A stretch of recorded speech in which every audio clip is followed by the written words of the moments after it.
For today's videos guys ay tuturo namin sa inyo at ipapakita namin sa inyo na yung isang maliit na mainboard ay pwedeng magpaandar na isang malaking TV. Ito po yung 12 volts na mainboard.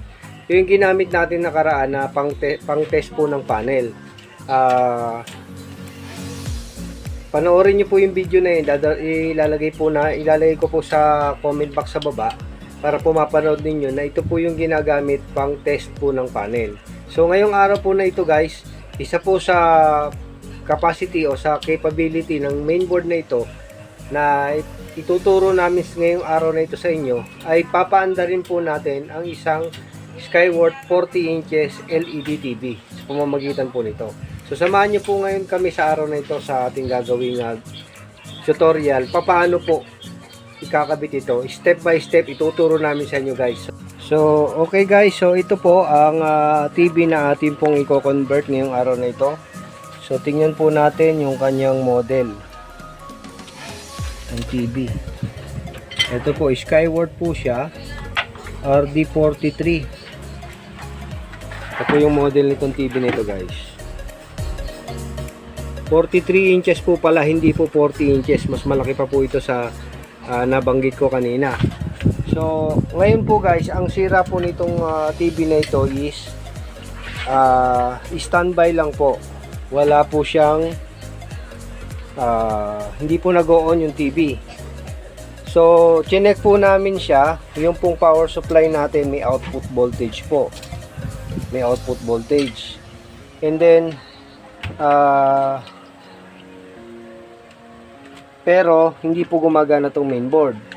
So since guys na napakamahal po nitong ating mainboard na ito ay walang budget ang may-ari. Ngayon po na-convince namin siya na gamitan na lang po nito. So ito po yung original board natin. Papalitan po natin ito guys. So kaya lang may consequences ito guys. Merong differences po ito. Una po, ito pong mainboard na ito ay smart TV. Pero ito pong ikakabit natin is basic lang po.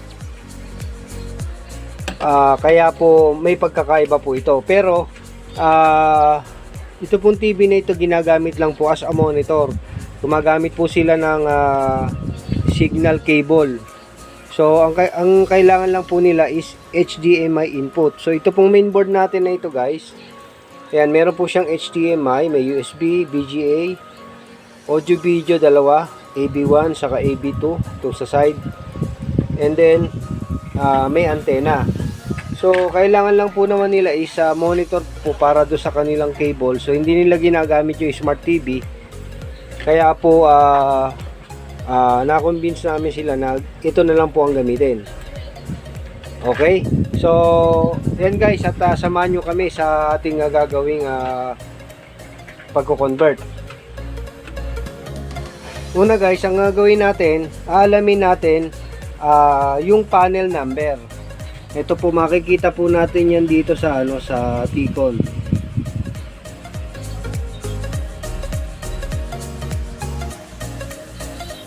Okay. So ito pong T-con na ito, itong panel nito ay LG po ang nakakabit dito kay Skyworth. LG. At titingnan po natin sa data sheets ang resolution. And then pangalawa po na kailangan natin i-consider is check natin guys dito kung meron po siyang 12 volt supply. Ayun, meron guys.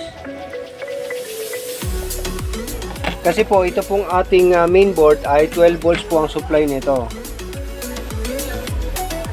And then another thing po is kailangan natin i-consider ito pong LVDS cable niya.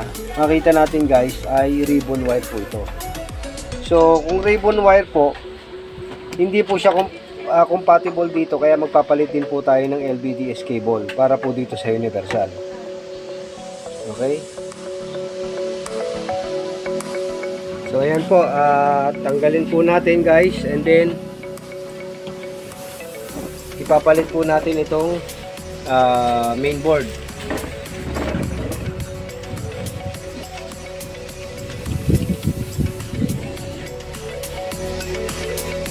Ayan, kabit po natin yung mga connector. And then ito guys, ito pong guys na ito pong supply na ito guys, pumunta siya rito.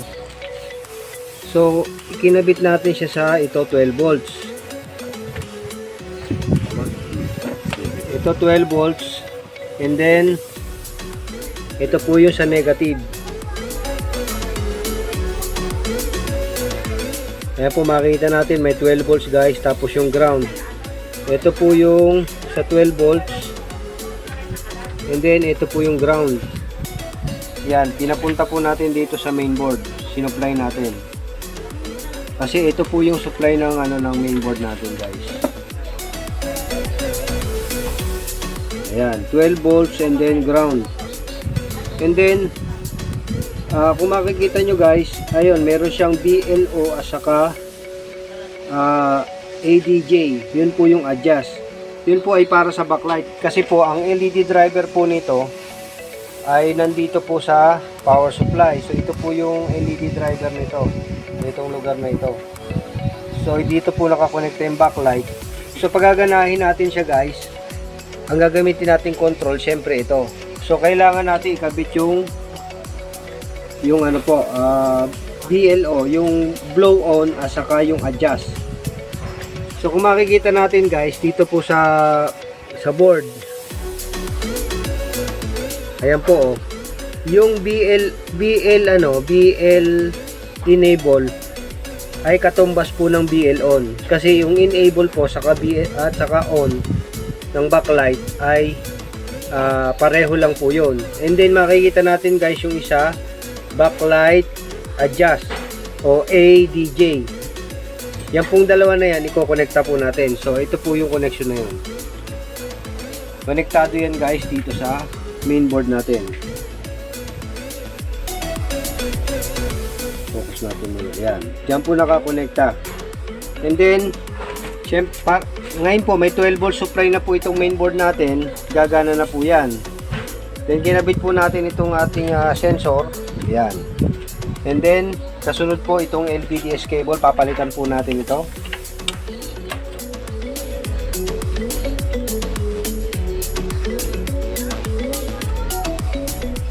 Okay guys, tong LVDS cable na ito ay available din po ito sa ating Lazada store. So, kung kailangan nyo po ng ng LVDS cable guys, ay message nyo lang po kami para po maibigay namin sa inyo yung link kung saan po kayo po pwede makabili. Okay? And then isa pa po, ito po kasi universal guys. Meron pong panel supply dito, yan po yung adjustment. So ito pong ito pong panel na ito, 43 inches.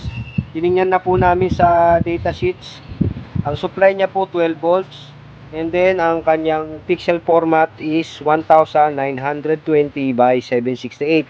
Yun po sa mga naunang videos ko po, tinuro po namin kung saan po makikita o paano po malalaman yung pixel format and then yung supply ng panel. Kung saan po tayo magche-check sa website po, meron po yan. Doon sa www.panellook.com. Yun po yung website na pinupuntahan namin para i-check po yung pixel format ng panel natin at saka yung supply po. So nakita po natin doon guys na 12 volts po ang supply. Ito pong jumper na ito guys, ito. Ayan, lalagay rin po natin sa 12 volts. So ito pong jumper, kaya po nandito na po sa 12 volts kasi ayun po, 12 volts po yung supply na yun dito. Kasi 12 volts po yung panel natin. Okay, so i-connect na po natin itong LVDS natin. Ayan. I-double check natin guys yung yung polarity nitong LVDS connector natin kasi pwede mabaligtad to. So dito po sa mainboard natin may marking po na puti, ayun po. Yun po ang pin number 1, yun din po ang supply ng panel, ito pong red. Para hindi po tayo magkamali, kailangan po i-double check natin. Okay? So ngayon guys, after po ng installation natin nito, ipipix na po natin yung mga screw. So ito guys, kung makikita po natin, ito po yung cover sa gilid nito. Medyo hindi po siya sukat. Kaya po ang ginawa natin, nilakihan po natin ng konti yung butas ito. And then ito po, hindi rin po pareho kasi ito. Ito pong mga input output natin na ito, hindi po siya pareho, kaya kailangan po nating tabasin yung cover sa gilid. Ayan po. Makita natin guys, ganun na. Okay? Ayan, at ipipix na po natin to.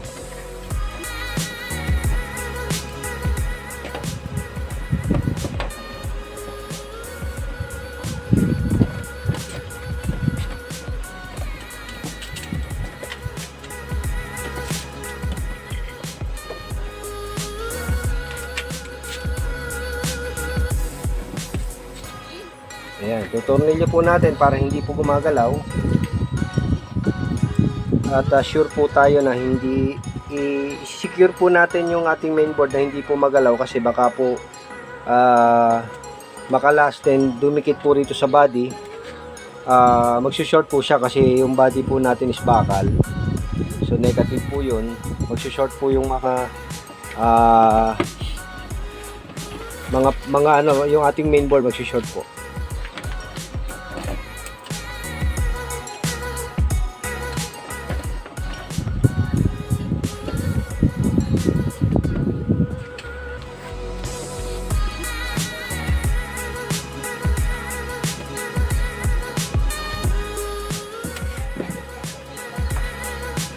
Okay, so ayan po, at na-install na po natin yung ating mainboard.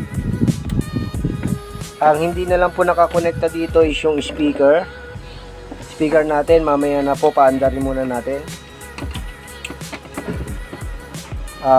The rest po okay na po, nakakabit na po. Ito pong ating key sensor na ipipix na lang po natin later. Okay guys, so ito po, ipa-power on na po natin. Pa-plug na natin yan po, at mayroon na pong power yung ating indicator light. So ipa-power on na po natin. Okay. So ayan guys, nakita po natin na okay na po yung screen. At yun nga lang, Chinese po yung sulat. Pero anyway po, madali pong baguhin ito guys. At adjust po natin ito kasi multi-language naman po ito. Ilalagay lang po natin sa English.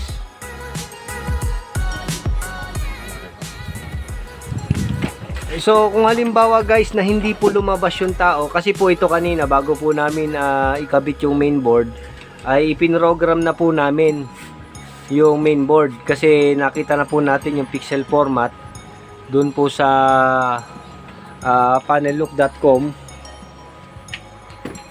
Kaya po pinrogram na po namin. Pero usually po kung halimbawa po na just in case na naka-encounter po kayo na wala pong tao o hindi po lumabas yung picture sa screen, kailangan po nating i-update po yung software ng mainboard.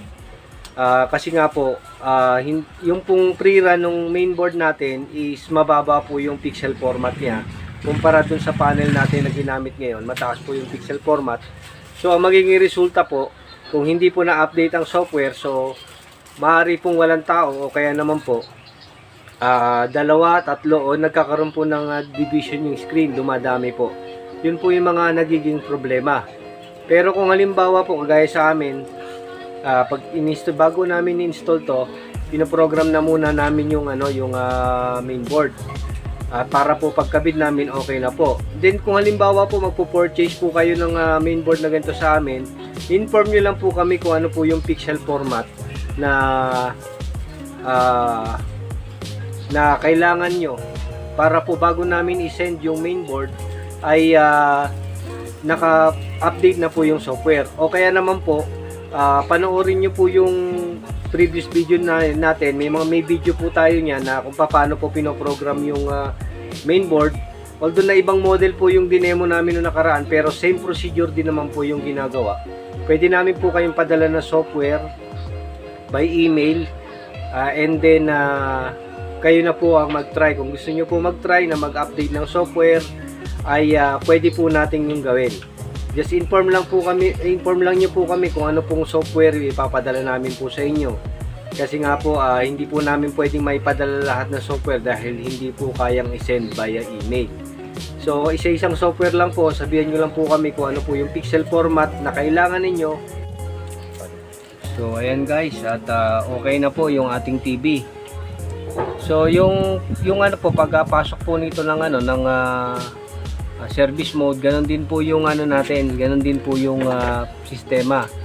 O ganun din po yung paraan. So panoorin nyo po yung mga previous videos natin paano po pumapasok sa service mode para po ma-adjust natin. Kasi ito guys, kung titingnan po natin mabuti. Pakita ko lang po Ito guys, kung makikita mo, parang pangit po yung picture niya. Although na malinaw po itong picture na ito guys, pero parang mayroong pangit po yung letter. Ayan po. Para pang doble. So pagka ganyan po, pupunta rin po tayo dito sa